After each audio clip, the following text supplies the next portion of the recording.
we're going to first of all delete the cube, because we want to use a cylinder here for start off with the shape of a vase. You can use whatever shape you like, and you still use the same techniques I'm showing you. Mesh, add cylinder, and we're going to adjust the cylinder on the cylinder menu, and we're going to take some of the vertices off, halve it to about 16. It just makes it a bit easier to work with. Next, we need to get it roughly into a proportion that we would like to use. The proportion would just be taller for a specimen vase. It's only a small thing as a 3D print project. We'll stick the X-ray vision on so we can select all of the vertical lines. Switch it off so we can see what we're doing again. Now we're going to go to select. We're going to deselect, random deselect, which takes out every second one. So we'll use these as the peaks of the peaks of the wave that we're putting around the outside. Scale it, but when you scale it, you'll notice that it scales on the Z-axis as well. So we'll just change that back to 1 and bring it back into shape. It flattens the top and the bottom. Again, you've got to check that little menu every now and then, because when you're using the scale, to make sure that you don't you scale on the axes that you want to. Select the face select tool, and we're going to delete the top, because that's going to be where the opening for the vase is. Studying it here, so I'm just looking at back to select line tool, and we're going to put a beveled edge. So we'll shift click all of these around, so we've just got the tops of the or the peaks of the waves or triangles or shape star. We've got all of the peaks selected, and now we can go Control plus B, and we can create a bevel on them. If you want more of a round, you can have a flat if you like, but if you want more of a round, give it more segments, and you can adjust the width too as well. This can all be done with a mouse, but I'm showing you the main menus because it's a bit easier to show you. We've got a bit of a curve there, that'll do for what we're trying to achieve, just a bit of something a bit different. Now I'm going to make an inset in the base. No, I'm not. I'm looking at it. I'm going to do that in a little while. I'm going to look down the top, and we're going to solidify. We're going to select the modifier, or the solidify modifier, and we're going to adjust it to give it thickness, the wall thickness. We'll adjust going inwards instead of outwards. There is a reason for that, but I will also make the edges same thickness. Okay, now we can look at the bottom, because a vase will need to have a well, first of all we better apply the modifier. We had to be in object mode to do that. Now we're going to look at the vase, the base, and we'll go tab back into edit mode. We're still in face select tool, so we can just use I to inset the face. I think that's what we're doing now. Yep, there's the eye, and we'll move it in now. Just be careful you don't go too far, and those segments, you don't want those segments on the points to cross over, otherwise you've got to go and tidy them up again. So, okay, that's done. Now what we're going to select the inside. we want to be able to see the inside, so we select the wireframe view. Now the base is still selected where we did the inset, and we'll go back in closer and we're going to extrude that up so that it can't touch the inside base, so that's which is why we're in the wireframe view. You've got to leave a bit of a gap there. Right. So we haven't messed up the mesh anywhere. The mesh is all good inside and out. It always pays to keep an eye on that, because sometimes you've got to undo a lot. In this case, we don't need to. And the next stage is to put some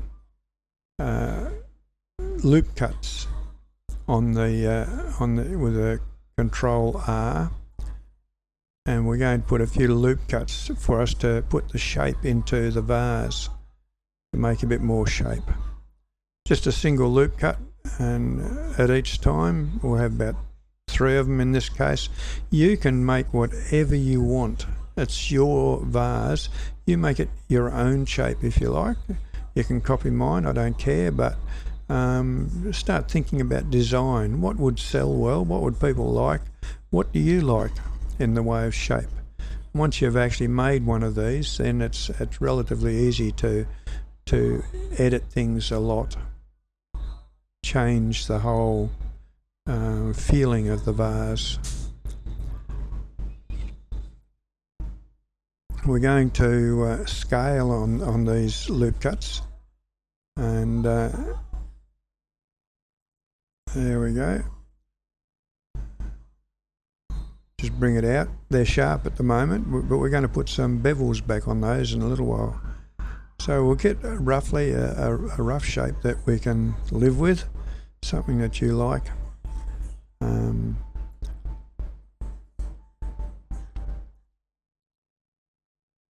Looks okay.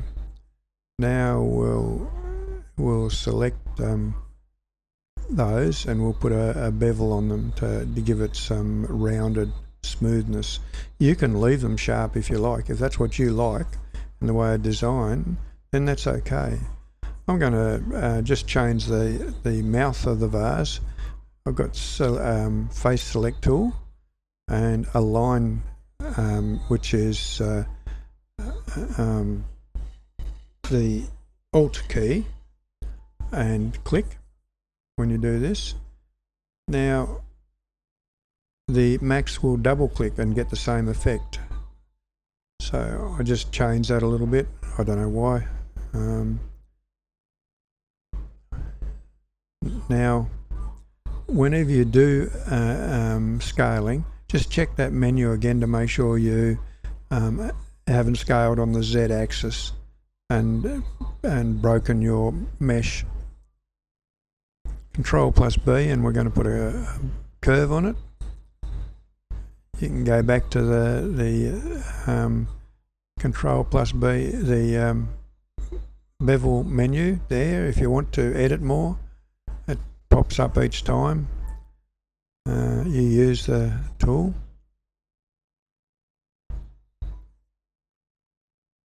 You get the shape in that you like. I've left one edge sharp and the rest of them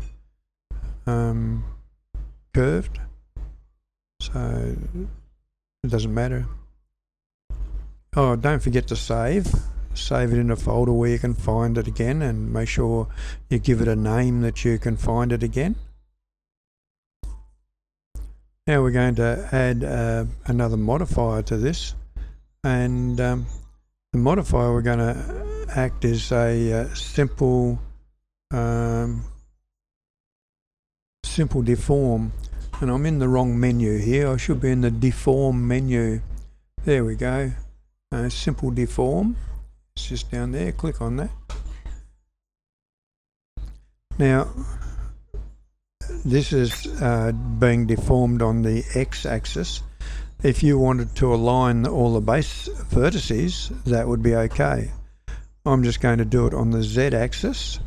I'll move it so that you can see it a bit, and we're just going to twist it. on the Z axis. So I move the controls. You'll see that it'll start to get an effect here in a minute. Okay, there you go. Now be careful when you move it. You don't want to have your mesh cross over in any case. So you look at it thoroughly to make sure there's no distortion. We've applied the mesh now because we're in object view to start with, so we could apply it. In this case, I was looking at giving it some subdivision, more subdivision. Once again, the subdivision can be a problem if your mesh starts to cross over. And in this case, it distorted the mesh halfway down the. I'm not sure exactly what happened, but I decided it's better off to leave it. This will print quite well. There's no problem there. It'll look quite smooth on the printing. So those few lines there, it normally wouldn't be seen.